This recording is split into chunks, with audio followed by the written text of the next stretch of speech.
नमस्कार, आप देख रहे हैं आज तक। आपके साथ मैं हूं अंजना ओम कश्यप। मैनपुरी ने अपना मुकद्दर तो मुलायम सिंह यादव के नाम लिख दिया, लेकिन शायद मुलायम सिंह यादव मैनपुरी के कभी नहीं हो पाए। अगर हुए होते तो सड़कों की यह हालत नहीं होती। अगर हुए होते तो शायद शिक्षा के क्षेत्र में कुछ अच्छा हुआ होता मैनपुरी का। समझना यह भी है कि आज भी ऐसा लगता है जैसे ये शहर किसी पुरानी सदी में कहीं पर अटका हुआ है। ऐसा क्यों है? वही समाजवादी पार्टी का गढ़, जहां से 3 बार मुख्यमंत्री के पद पर गए मुलायम सिंह यादव। क्या किया उन्होंने? मैनपुरी की जनता का बहुत बहुत स्वागत है हमारे आज के राष्ट्रीय तिलक में। तालियां हो जाए आप लोगों के लिए। बहुत बहुत शुक्रिया आपका हमारे साथ इस कार्यक्रम में शामिल होने के लिए। इस निवेदन के साथ कि आप लोग अपने सवाल शालीन तरीके से आज पूछिएगा। 4 खास मेहमान हमारे साथ अलग अलग पार्टियों से जुड़ गए। सबसे पहले आपका परिचय राजू यादव जी से करा देते हैं, समाजवादी पार्टी की तरफ से। तीखे सवालों का आपको आज सामना करना पड़ेगा विधायक जी, क्योंकि बहुत बहुत गंभीर और तीखे सवाल आ जाने वाले हैं जनता की तरफ से। अशोक चौहान जी भारतीय जनता पार्टी की तरफ से हमारे साथ है। संघमित्रा मौर्य जी जो कि बीएसपी से कैंडिडेट है, उम्मीदवार है, और स्वामी प्रसाद मौर्य की बेटी है, वो हमारे साथ है। कांग्रेस से गोपाल कुलश्रेष्ठ जी हमारे साथ है। आम आदमी पार्टी की तरफ से बाबा हरदेव, इनका स्वागत कर लीजिए तालियों से। उसके बाद तीखे सवालों की शुरुआत करेंगे। सबसे पहले विधायक जी आपके पास आते हुए, क्या आप लोग शर्मिंदा हैं कि मैनपुरी की क्या हालत है? क्या जिस शहर ने मुख्यमंत्री बनाकर समाजवादी पार्टी का गढ़ बना दिया, क्या आपको एहसास है कि आपने उस शहर को किस सदी में अटकाया हुआ है? इस सवाल का जवाब जनता देगी। आप पीछे जरा देखिए, क्या मैडम का सवाल सही है?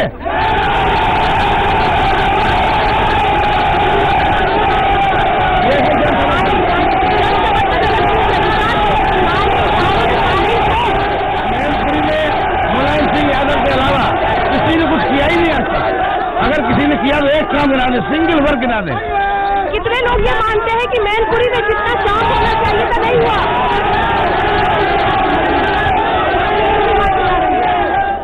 कितने लोग ये मानते हैं कि मैनपुरी में जितना काम होना चाहिए था नहीं हुआ?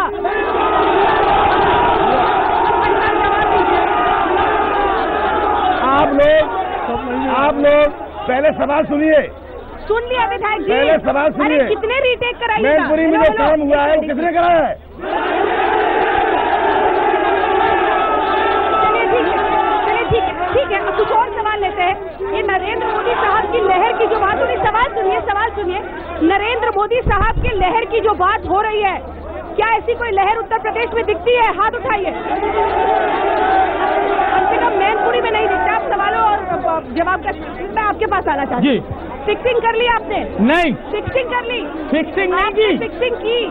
आपने अपने कैंडिडेट को हटाया और यही नहीं था कई यूपी में हर जगह कांग्रेस का प्रचार। अमेठी और रायबरेली में फायदा मिल जाए? नहीं, केवल रायबरेली, अमेठी और मैनपुरी कन्नौज। फिक्सिंग नहीं, बात ओवर है। और अपने नीतियों पर अलग अलग वोट मांग रहे हैं। समाजवादी अलग है, कांग्रेस अलग है। लेकिन आपने भाई साहब उम्मीदवार क्यों विड्रॉ किया, जरा समझा दीजिए। देखिए उत्तर देखिए, मैच फिक्स करते हैं। यूपीए 3 बनने वाली है, उसमें हमें इन लोगों का सहयोग चाहिए। UPA 3 Rahul Gandhi prime minister बनेंगे। बड़ी अच्छी बात है। आपने साहब गोई से बहुत ही इनोसेंस के साथ पूरी बात बोली। आ रही हूँ एक बार संघमित्रा मौर्य, मुलायम सिंह यादव और जो सपोर्ट यहाँ दिख रहा है, एक चुनौती दे पाएंगे आप कैसे?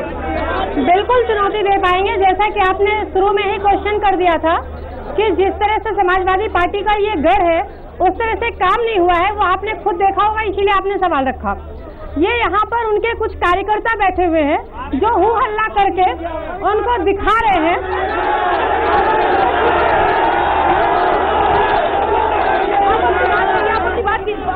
बात सुनिए उनकी। आपके सवाल होंगे फिर, प्लीज बोलिए, बात पूरी कीजिए। मैं यहाँ पर टक्कर दे सकती हूँ, इसीलिए मैं यहाँ पर 1.5 साल से लगातार बिना किसी डर के लगी हुई हूँ, और ये 24 अप्रैल को दिखाई भी दे देगा इन लोगों को।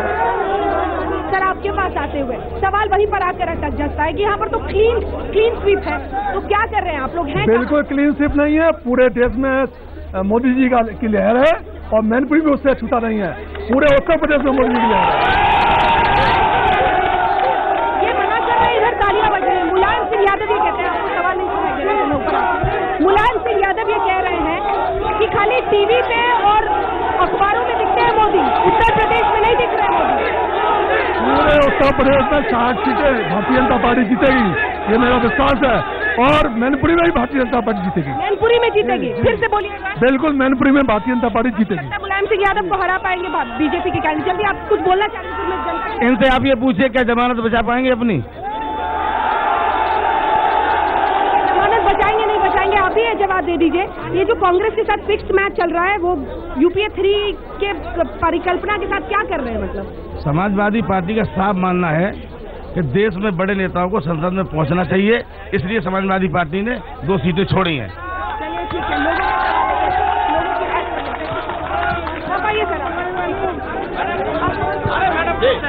आप बोलना चाह रहे थे नेताओं के लिए? देखिए, अपना देश सन 47 में स्वतंत्र हुआ था, उस समय हमारे देश में नेता थे, जैसे नेताजी सुभाष चंद्र बोस, सरदार वल्लभ भाई पटेल, दीनदयाल उपाध्याय, महात्मा गांधी। इन सभी नेताओं की सोच राष्ट्रीय थी। बिल्कुल शांत रहिए। जब संकट को हाथ दौड़ देश में, तो मौत के मुंह ढकियाई जाती जनता। कुर्सी की खातिर हमेशा बंदरों की बात लकड़ी के बल पर नचाई जाती जनता, और भाषाओं के जाल में फसाते नारे लगे जुलूस से आगे अड़ जाती जनता, और नेता ही तो पड़े काले झलका भोली वाली लठाई जाती जनता। ये देश में जितने भी दल हैं, इनमें कुछ गिने चुने लोग अच्छे हैं। अपनी बात कह दी। जुलूस और नारों के बीच बड़ा सवाल ये है कि विकास के मुद्दे पर जो सवाल है वो आज पूछे जाने चाहिए। ये एक लड़का इधर, मैं चाहती हूँ आप अपना सवाल। मैडम, पहला सवाल आपके चैनल से है, ये जो आपने फोटो लगाई है और आज तक लिखा है, मैडम ऐसा है ना कि हर राज्य में हम जाते हैं, हर राज्य के मुख्यमंत्री का चेहरा नहीं लगा सकते, हर राज्य का। जो दिन सड़कों की 2003 में नेताजी ने विकास कराया था, जिसके बाद बसपा की सरकार। समाजवादी पार्टी के कार्यकर्ता, मैं चाहती हूँ कुछ आम लोगों के सवाल है, बोलिए सवाल। अभी तक मैनपुरी में ना कोई मेडिकल कॉलेज था, ना कोई इंजीनियरिंग कॉलेज था। हम लोग पढ़ने के लिए जाते थे सर, गाजियाबाद और कानपुर तक कोई कॉलेज कोई कुछ नहीं था। जो कुछ दिया मुलायम सिंह यादव ने दिया, उनका धन्यवाद देना चाहते हैं। सवाल पूछिए। ये उत्तर प्रदेश में भैंसें की चोरी हो रही है, भैंसें चोरी हो रही, मंत्री की भैंसें चोरी हो रही है, और इसकी रक्षा नहीं हो सकती। देश की क्या रक्षा होगी? देश की क्या रक्षा होगी? भैंसों की कहानी तो है। हाँ, ये मैडम ने सुरक्षा कार्ड सवाल पूछा। चलिए ठीक है, सवाल कोई भी पूछ सकता है। आपके अधिकार करता है, यहाँ गए उनका क्या है? जनता कहीं का भी हो सकता है। एक सेकंड, भैंसों की तो क्या बात की है? उसका नियम बनाएंगे तो जनता देश का होना चाहिए। कोऑपरेट कर रही हैं। आप सवाल पूछिए सर। आपने जो कुछ कहा किया मुलायम सिंह यादव के अलावा मैनपुरी जनपद तक किसी ने नहीं किया, आज दिन तक ना हुआ। सब नेताजी ओनली वन मैन। इनके सिक्योरिटी गार्ड बता रहे कितना विकास हुआ है, मौर्य जी के सिक्योरिटी गार्ड बता रहे कितना विकास हुआ है। विकास की बात नहीं, वो भैंसियों की चोरी के इसका सवाल पूछे थे। आप लोग सवाल पूछिए ना, सवाल पूछो, आप सवाल पूछो। मेरा मोदी जी से बीजेपी। अरे भाई, सिक्योरिटी गार्ड से सवाल। मोदी जी का जो प्रधानमंत्री पद का उम्मीदवार है, उनकी पार्टी में इतने बड़े बड़े नेता है। बनाना चाहिए। विकास इतना कराया है माननीय मुलायम सिंह जी ने। मैं बता रहा कन्या विद्याधन से लेकर जितने विकास कराए माननीय हमारे मुलायम सिंह जी ने कराए हैं। मोदी जी जिस तरह अभी देश में काम कर रहे हैं, और उन्होंने जिस तरह से अपनी ताकत। सवाल है कोई सवाल पूछिए। जी, मैं ये जानना चाहता हूँ कि भारतीय जनता पार्टी में जो आज हो रहा है, क्या वो सही है? क्या मोदी जी को नहीं दिख रहा है कि उन्होंने LK आडवाणी जैसे सीनियर नेताओं की क्या हालत की है? नरेंद्र मोदी साहब को लेकर लोगों के सवाल है। प्लीज शोर मत मचाइए। नरेंद्र मोदी को लेकर सवाल है, ये उत्तर प्रदेश की जनता का सवाल है कि आखिर क्यों जो वरिष्ठ नेता थे उन सबको ऐसे ट्रीट किया गया है। आप लोग मानते हैं कि अंदरूनी बात है, लेकिन जनता पर प्रभाव है। नहीं, भारतीय जनता पार्टी के सभी सम्मानित नेता हैं और प्रॉपर उनका सम्मान है। कोई कहीं अलग नहीं किया गया है। हमारे वरिष्ठ नेता हैं और सब चुनाव लड़ रहे हैं, सब एकजुट है। ये बात आपके बहुत सारे कार्यकर्ता भी इसमें आप मानते हैं ना विधायक जी? ये मैनपुरी जिला समाजवादी जिला है, यहाँ हर आदमी समाजवादी है। इन लोगों के पास कार्यकर्ता भी नहीं है जो उनकी गाड़ियों में बैठ के चलने पाए। समाजवादी पार्टी के पास फौज है पूरी। ये आपको लाइसेंस दे देता है कि आप मैनपुरी में विकास के नाम पर कुछ ना करें। मैडम, आप जिस सड़क से आई हैं, वो सड़क नेशनल हाईवे है और वो केंद्र सरकार के द्वारा बनाया जाना है। आप यूपी गवर्नमेंट की सड़कें देखिए, इतनी बढ़िया सड़कें हैं मैनपुरी की, आप गई नहीं उधर। आप स्कूलों की हालत देखिए आपने, यहाँ पर इसी इलाके में ऐसे तमाम डिग्री कॉलेजेस हैं जो फर्जी हैं। एक एक आदमी के नाम पर इतने सारे कॉलेज फंड उन्हें मिलता है और शिक्षा के नाम पर कुछ नहीं है। मेरा इन लोगों से सवाल है कि ये दोनों दल आप शिक्षा और नौकरी पर जवाब दीजिए। उसी में दे रहा हूँ, आप इस ताली को लाइसेंस मैं दे रहा हूँ। जितने इंस्टीट्यूट यहाँ बने हैं सब मुलायम सिंह यादव द्वारा बनाए गए, चाहे इंजीनियरिंग कॉलेज हो, चाहे मेडिकल कॉलेज हो, चाहे सैनिक स्कूल हो, चाहे आरसी महिला महाविद्यालय हो, चाहे महिला डिग्री कॉलेज हो, सब सपा सरकार के बनाए हुए हैं। आपको संघमित्रा जी इसी तरह के माहौल में अपना संघर्ष करना होगा। कैसे, क्या मतलब क्या है आपके पास ऐसा जो आप कन्विंस कर सके, क्योंकि लगता नहीं है ऐसा। बिल्कुल मैं यहाँ पे संघर्ष करने को तैयार हूँ और कर भी रही हूँ, लेकिन इन गुंडों माफियाओं से नहीं। ये गुंडों माफियाओं की सरकार है। माननीय मुलायम सिंह जी और माननीय विधायक जी गुंडे माफियाओं को सराहना देने का काम करते हैं। इसीलिए इन लोगों की इतनी हिम्मत बढ़ रही है कि ऐसे कार्यक्रमों में भी जो है इन लोग की इतनी हिम्मत है कि खुलेआम जो है इस तरह से शोर शराबा करते हैं, खुल करके धमकी देने का काम करते हैं। ये गुंडे और माफिया है, ये कार्यकर्ता नहीं है, गुंडे और माफिया है। मैडम अभी एनडीटीवी के सर्वे करने वाले आए थे और वो गांव में गए और उन्होंने लास्ट में ये कहा कि हम भी मुलायम सिंह यादव के कार्यकर्ता हो गए। इतना समर्थन है यहाँ पे।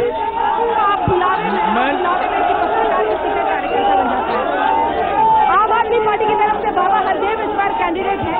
आपसे मेरा ये सवाल है कि ये भीड़, ये जनता, ये तरीका आप देख रहे हैं, इसमें कैसे जगह बनेगी? ये हुड़दंगई है, ये हंगामा करते हैं, ये बात नहीं सुनते किसी तरह का।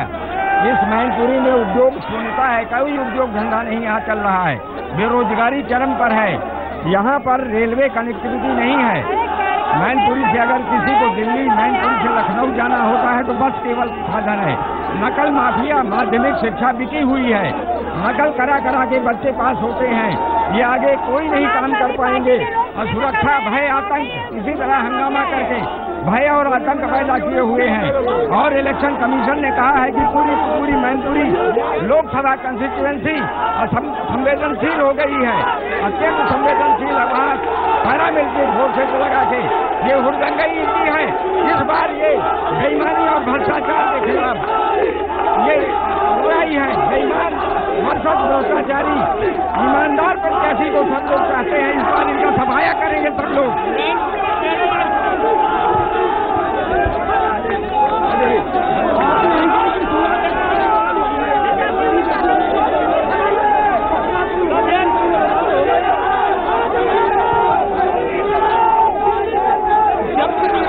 आपकी बात करिए, जितना विकास किया नेताजी नहीं किया है, जब तक सपा की सरकार रही है कोई विकास नहीं हुआ है। यह सारे प्रत्याशियों के जमाने का पानेवादी है नेताजी। जो विकास किया नेताजी का विकास हुआ ये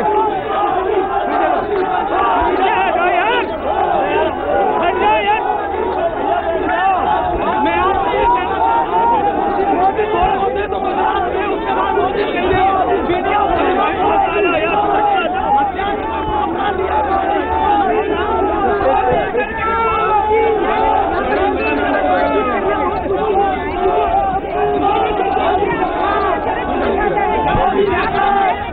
दरअसल समाजवादी पार्टी के कार्यकर्ता अपनी गुंडाई दिखाकर माननीय नेताजी का असली रूप दिखाने का काम करते हैं। ये यहाँ की जनता माननीय मुलायम सिंह जी का असली रूप मीडिया के द्वारा दिखाना चाहती है। मुलायम सिंह जी कैसे लोगों को बढ़ावा दे रहे हैं, ये यहाँ की जनता दिखा रही है कि अपना कार्यकर्ता